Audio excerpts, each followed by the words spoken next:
Bismillahirrahmanirrahim. Assalamualaikum warahmatullahi wabarakatuh.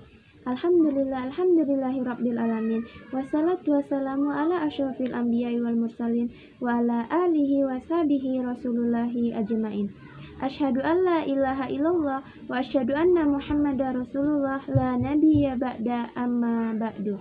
Baiklah, tanpa memperpanjang kata-kata mukadimah, langsung saja kami dari kelompok 3 yaitu Aulia Rahmi, Resyatul Fasyaradina, dan Aulia Jahru Siregar akan mempresentasikan judul makalah kami yang berjudul Negara Hukum dan HAM. Saya sendiri di sini akan menjelaskan tentang pengertian negara hukum, ciri-ciri negara hukum, dan tipe-tipe negara hukum. Yang pertama, pengertian negara hukum. Menurut Aristoteles, beliau mengatakan bahwa negara hukum adalah negara yang berdiri di atas hukum yang menjamin keadilan bagi seluruh warga negaranya. Ciri-ciri negara hukum. Ada 3 ciri-ciri negara hukum. Yang pertama, pengakuan dan perlindungan hak-hak azazi yang mengandung persamaan dalam bidang politik, hukum, sosial, ekonomi, dan kebudayaan. Yang kedua, peradilan yang bebas dari suatu pengaruh kekuasaan atau kekuatan lain yang tidak memihak. Dan yang ketiga, jaminan kepastian hukum. Maksudnya yaitu jaminan bahwa ketentuan hukumnya dapat dipahami, dapat dilaksanakan, dan aman dalam melaksanakannya. Tipe-tipe negara hukum. Terdapat 3 tipe negara hukum. Yang pertama, negara hukum liberal. Pada tipe ini, negara menghendaki agar negaranya berstatus pasif. Maksudnya, bahwa suatu negara harus tunduk kepada peraturan undang-undang. Dan yang kedua, negara hukum formal atau division of power, yaitu negara hukum yang mendapat pengesahan dari rakyat. Segala tindakan penguasaan memerlukan bentuk hukum tertentu dan harus berdasarkan undang-undang. Yang ketiga, negara hukum material atau separation of power. Negara hukum ini sebenarnya merupakan perkembangan lebih lanjut dari negara hukum formil. Tindakan penguasaan harus berdasarkan undang-undang atau berlaku azas legalitas. Maksudnya yaitu, dalam negara hukum material, tindakan penguasaan dalam hal mendesak demi kepentingan warga negara dibenarkan bertindak menyimpang dari undang-undang atau berlaku azas oportunitas. Baiklah, sekian penjelasan dari saya. Assalamualaikum warahmatullahi wabarakatuh. Yang kedua yaitu hak asasi manusia. Hak asasi manusia adalah hak yang melekat pada diri seorang manusia yang berlaku seumur hidup dan tidak dapat diganggu-gugat oleh siapapun. Di sini hak asasi manusia itu sudah ada bahkan sebelum dia lahir, yaitu sejak dia masih di kandungan dia sudah memiliki hak asasi manusia, yaitu hak untuk hidup. Adapun beberapa definisi HAM, yaitu yang pertama, menurut Austin Reni, HAM adalah uang kebebasan individu yang dirumuskan secara jelas dalam konstitusi dan pelaksanaannya dijalani oleh pemerintah. Menurut John Locke, HAM adalah segala sesuatu yang diberikan langsung oleh Tuhan yang bersifat kodrati. Artinya, yang bersifat kodrati adalah hak yang tidak dapat dipisahkan dan diganggu-gugat oleh siapapun yang sifatnya itu bersifat suci. Menurut Undang-Undang Nomor 39 Tahun 1999, hak asasi manusia adalah hak yang melekat pada diri seorang manusia, yang hakikatnya manusia adalah sebagai makhluk Tuhan yang Maha Esa. Hak itu merupakan anugerah darinya yang wajib kita lindungi, kita junjung tinggi, yang dilindungi oleh hukum dan pemerintah, dan setiap orang demi kehormatan, harkat, dan martabatnya sebagai manusia. Yang kedua, macam-macam hak asasi manusia. Yang pertama yaitu hak asasi pribadi, di mana di sini hak kita berhak untuk menyatakan pendapat, memeluk agama, kebebasan kita untuk bergerak, dan kebebasan kita untuk memilih organisasi atau lain sebagainya.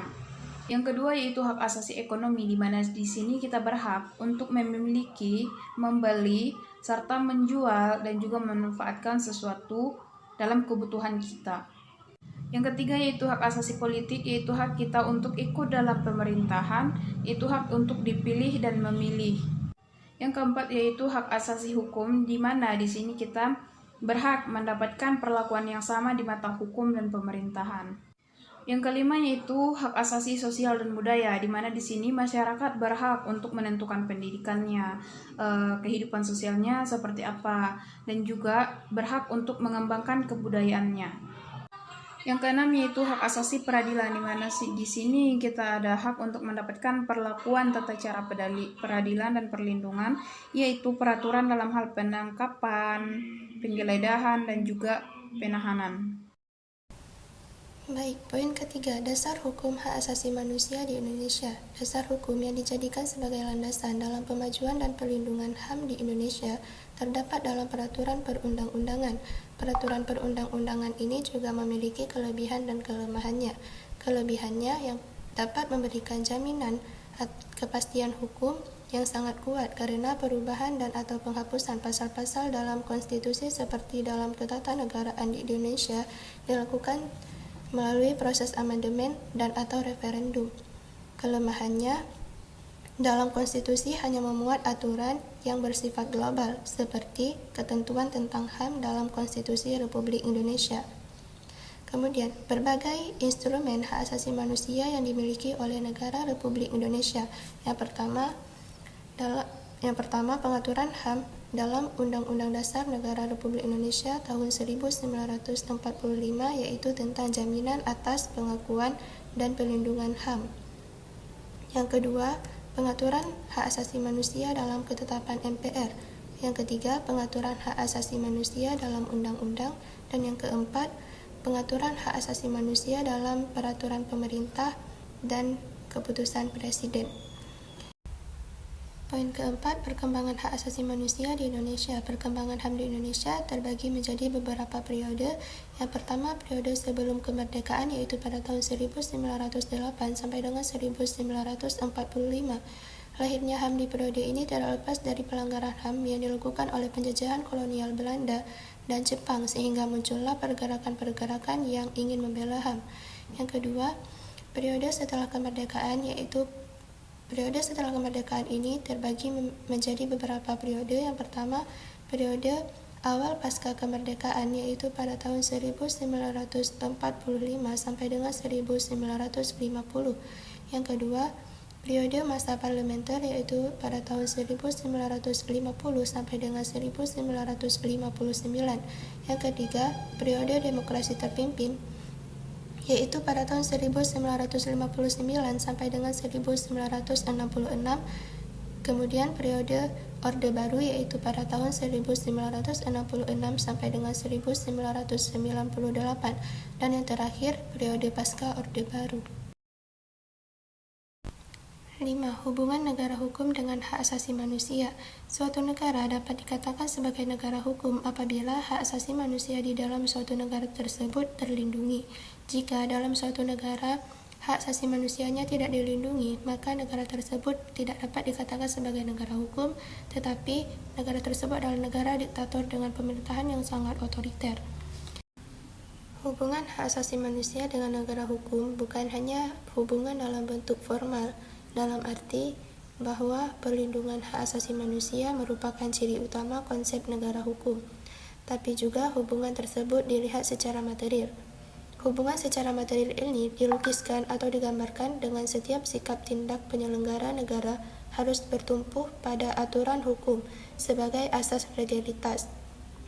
Konstruksi yang demikian ini menunjukkan pada hakikatnya semua kebijakan dan sikap tindak penguasa bertujuan untuk melindungi hak asasi manusia. Pada sisi lain, kekuasaan kehakiman yang bebas dan merdeka tanpa dipengaruhi oleh kekuasaan manapun merupakan wujud perlindungan dan penghormatan terhadap hak asasi manusia dalam negara hukum. Sekian presentasi dari kelompok kami. Apabila ada salah kata, kami mohon maaf. Terima kasih atas waktunya. Kami akhiri. Assalamualaikum warahmatullahi wabarakatuh.